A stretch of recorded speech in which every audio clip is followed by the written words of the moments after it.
शव साधना के लिए शव तो मिल गया है।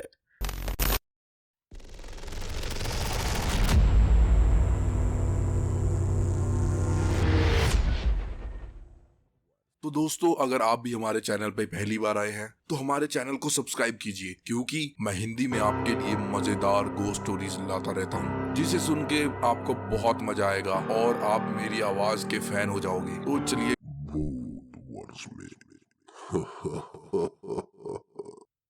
अमावस्या की रात और चारों ओर घुप अंधेरा। ऊपर से आसमान में काले बादलों ने चांद की रोशनी को घेर रखा था और इस अंधेरे में दो लड़के जंगल के बीचों बीच काले कपड़े पहने हुए गुजर रहे हैं। दोनों ने अपना चेहरा भी ढक रखा है ताकि उन्हें कोई पहचान ना सके। रात के 12 बजे होंगे और वो अपने हाथों में एक थाल और जिंदा मुर्गा पकड़े बड़ी ही तेजी से अपनी मंजिल की ओर बढ़े जा रहे हैं। साथ ही उनकी निगाह इधर उधर भी थी कि कहीं उन्हें कोई देख तो नहीं रहा। बारिश का दिन था और सड़क पर जगह जगह पानी भरा हुआ था।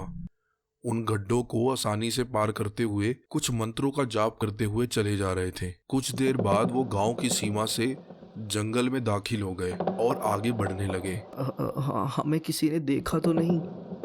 मुझे नहीं लगता इतनी अंधेरी रात में कोई जाग रहा होगा। यदि किसी ने ना ही देखा हो तो ही बेहतर है।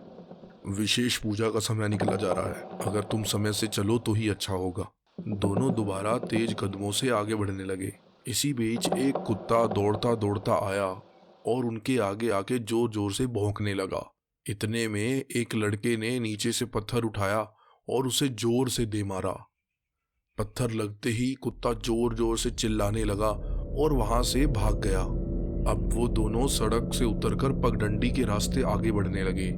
कुछ ही दूर पर उन्हें गांव का शमशान घाट दिखाई दिया। शमशान में जलती दो चिताओं को देखकर उन्होंने राहत की सांस ली। दोनों ने अपने चेहरे से कपड़ा उतारा और एक दूसरे को देखकर मुस्कुराने लगे। ये दोनों कोई और नहीं बल्कि गांव के सरपंच रामलाल के बेटे थे, सुमित और अमित। दोनों भाई तेज कदमों से चलते हुए शमशान के अंदर दाखिल हो गए और उस वक्त वहां पे कोई नहीं था। चारों ओर बस अंधेरा और वो जलती चिताएं। जैसे ही वो दोनों एक पेड़ के नीचे से गुजरे तो उस पेड़ से चमगादड़ उतरकर उनके आसपास घूमने लगे और कुत्ते की रोने की जोर जोर से आवाजें आने लगी। सुमित के चेहरे पर किसी भी तरह का कोई भी डर नहीं था, लेकिन अमित अब यह सब देखकर थोड़ा डरने लगा था। क्या हुआ नीरज, इतने से डर गए? अभी तो लंबा सफर बाकी है। मगर भैया, जो भी कुछ हमने सोचा है क्या वो सच में मुमकिन है? अघोरी त्रिपुण महाराज के होते हुए सब कुछ संभव है। क्या तुम नहीं जानते उनकी शक्तियों के बारे में? उन्होंने बनारस के घाट से सिद्धियां हासिल की हैं। हमारा काम बस चुटकी बजाने जितना आसान है। मगर भैया, हम जो कुछ सोच रहे हैं क्या वो सही है? शायद तुमने ये सुना नहीं है, जंग के बीच सब कुछ जायज है और ये जंग बन चुकी है। हमारी जायदाद हमारे चचेरे भाइयों के बीच बटेगी। सब कुछ हमारा था और हमारा ही रहेगा। तुम चुपचाप चलो मेरे साथ। देखो, वो रहे महाराज, चिता के सामने बैठे हैं। अमित ने डरते डरते उस चिता की तरफ देखा। एक लगभग 50-55 साल का आदमी जलती चिताओं पे कुछ डाल रहा था। कपड़ों के नाम पर उसने सिर्फ काली धोती पहनी थी और गले में रुद्राक्ष की माला और कुछ नरमुंड भी लटके हुए थे। वो दोनों धीरे धीरे अघोरी के पास गए। उन दोनों की कदमों की आवाज सुनकर अघोरी ने अपनी आंखें खोली।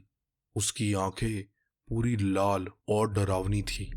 उन दोनों ने अपनी साथ लाई हुई थाली और मुर्गा अघोरी के हाथ में पकड़ाया। अघोरी ने उन्हें वहां बैठने का इशारा किया। दोनों जलती हुई चिता के पास बैठ गए। चिता में से जलती हुई मांस की बदबू आ रही थी। नीरज वहां बैठकर बहुत बेचैन हो रहा था। अघोरी ने उसकी बेचैनी देखते हुए बोला, या तो तुम्हें मुझ पर विश्वास नहीं है, और अगर विश्वास है तो तुम इस कार्य को करना नहीं चाहते। किसी भी काम में कोई भी संकोच हो तो उसे नहीं करना चाहिए। चले जाओ यहां से और मेरा समय व्यर्थ मत करो। बाबा, ये अमित के लिए पहला एक्सपीरियंस है, शायद इसलिए डर गया है। इसे माफ कर दीजिए और आप अपनी साधना जारी रखिए। इसके बाद अघोरी ने अपनी पूजा शुरू कर दी। उन दोनों भाइयों के द्वारा लाया गया सामान उसने चिता में डालना शुरू कर दिया। फिर उसने अपने दोनों हाथ ऊपर कर कुछ मंत्रों का जाप शुरू किया और वो चिता में जली हुई अग्नि अपने आप बुझ गई और उसमें से एक आधा जला हुआ शरीर प्रकट हो गया। वो शरीर इतना भयानक था कि उसे देखकर अमित और सुमित दोनों अंदर से कांप गए। मगर यह देखकर अघोरी जोर जोर से हंसने लगा।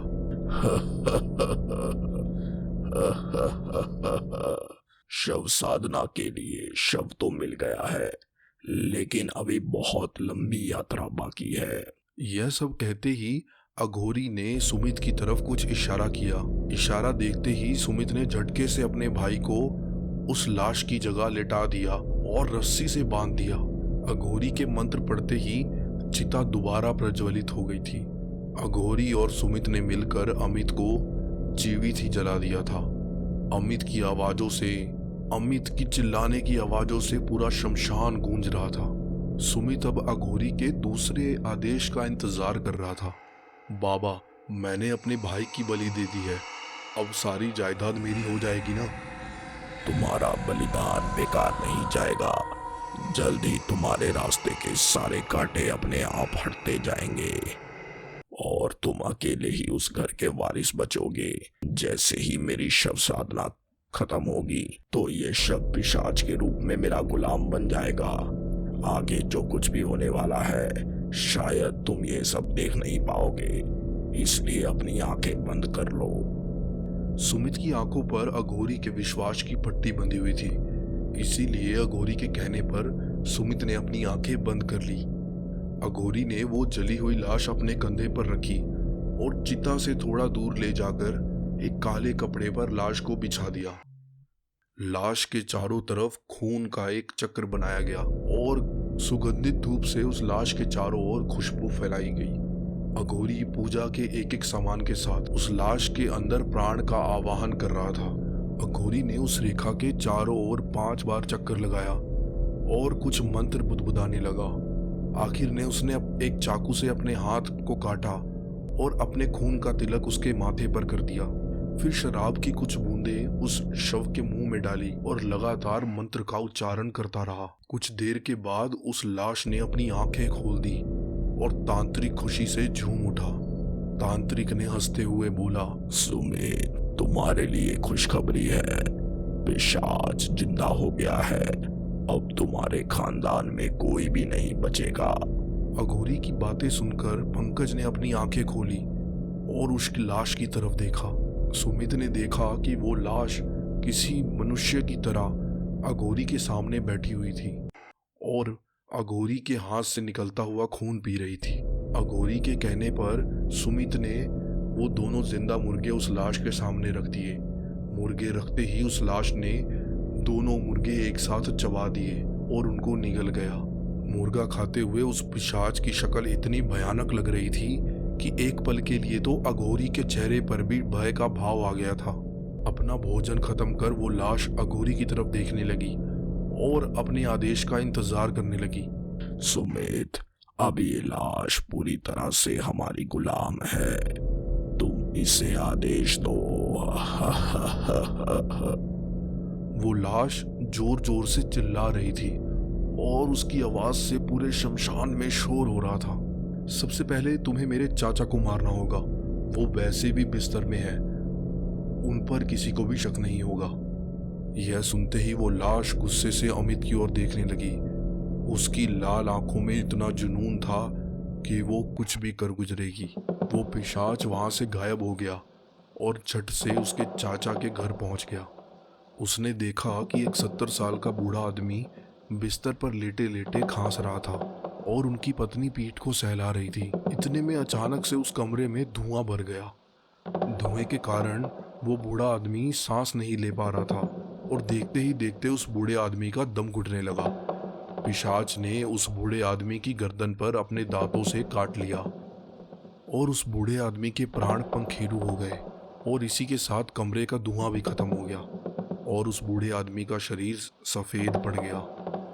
उस बूढ़े आदमी की लाश बिल्कुल सफेद पड़ चुकी थी मानो लाश में एक बूंद भी खून का ना बचा हो। उधर सुमित का भाई अमित लापता था और उसके चाचा की हुई अचानक सी मौत।